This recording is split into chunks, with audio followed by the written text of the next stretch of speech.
Meanwhile, fallout this morning continues after another fatal shooting by Department of Homeland Security agents in Minnesota on Saturday. U.S. Border Patrol shot and killed an individual in Minnesota after they said he approached agents and he was armed with a handgun, and he resisted when officers tried to disarm him. The incident, the second fatal shooting in Minnesota after agents shot and killed Rachel Good on January 7th. Minnesota Governor Tim Walz called the shooting horrific on social media, and he is calling on the White House to stop its immigration operation in Minnesota. Joining me now is the chairman of the House Oversight Committee, Kentucky Congressman James Comer. Mr. Chairman, thanks very much for being here this morning. Thank you for having me, Maria. Another individual is dead at the hands of Border Patrol. Let's be clear. We do not know if there was any pushback from this individual who was armed. We do not have evidence that he was waving a gun, doing anything to threaten Border Patrol. He had his phone, and he was shooting. He was viewing and recording the incident. That's what he was doing, recording the incident. Mm-hmm. What is your reaction? And you are an elected official. What can you do about it?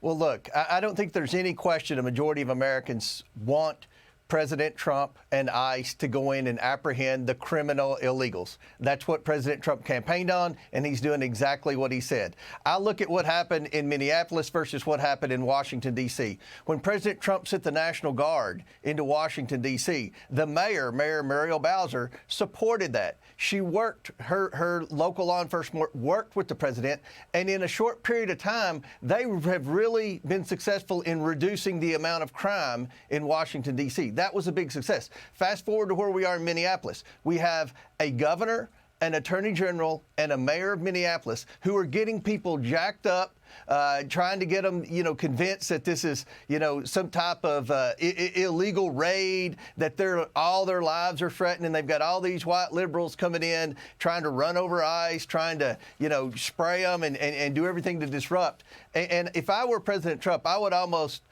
think about, okay, if the mayor and the governor are going to put our ICE officials in harm's way, and there's a chance of losing more, innocent lives or whatever, then maybe go to another city and let the people of Minneapolis decide, do we want to continue to have all of these illegals? Are we going to allow our governor, attorney general, and mayor to get away with this? And I think the people of Minnesota would rebel against their leadership, because it's very clear that a majority of Americans want the criminal illegals apprehended, and that's what ICE is trying to do.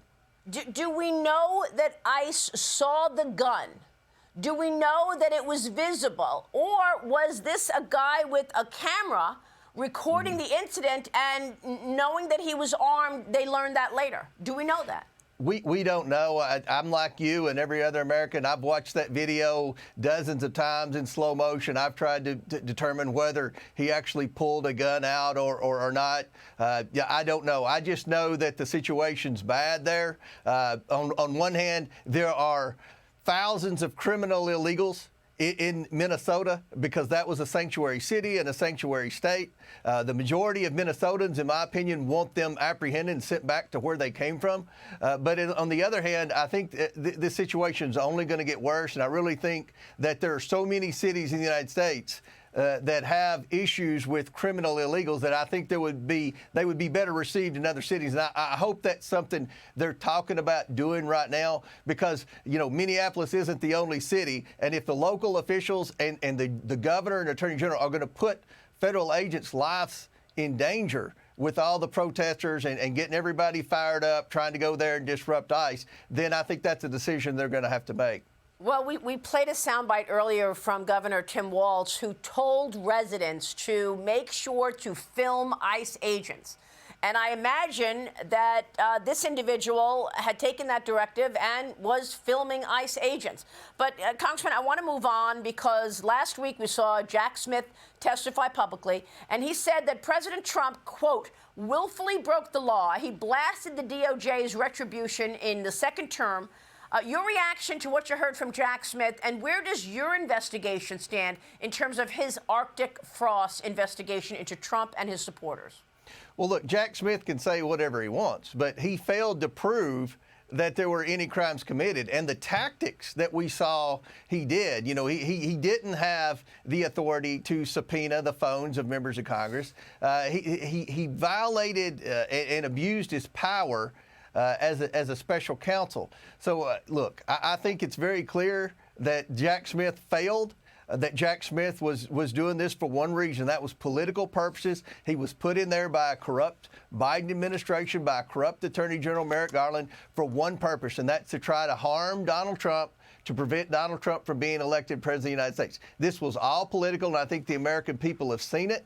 And look, I think that Jack Smith showed the world that he never had the evidence, and he abused his power. Anybody that watched that hearing could see that. So, you know, I know that President Trump's tweeted out that Jack Smith should be convicted. Well, that's going to be his Department of Justice that's going to have to do that. I think the House Judiciary Committee did all it could do and got him to come forward and not only did a deposition, but also came back and did a public hearing. So if that's the direction that the Department of Justice wants to go, then I would fully support that, because I believe he abused his power, and I believe he was there for one reason, that's political purposes. Congressman, you also in the House have taken a step closer to referring the Clintons, Bill and Hillary, for criminal charges. Why? Well, they failed to comply with a lawful subpoena, and a majority of Democrats on the House Oversight Committee agreed with all the Republicans that they are not above the law and they should be held in contempt of Congress. We'll be voting on that for the full House next week, and I expect every Republican and a bunch of Democrats to vote for that. All right, we'll be watching that next week. Congressman, thanks very much for being here. Chairman James Comer. We'll be right back. Stay with us. Hey everyone, I'm Emily Campagno. Catch me and my co-hosts Harris Faulkner and Kaylee McEnany on Outnumbered every weekday at 12 p.m. Eastern, or set your DVR.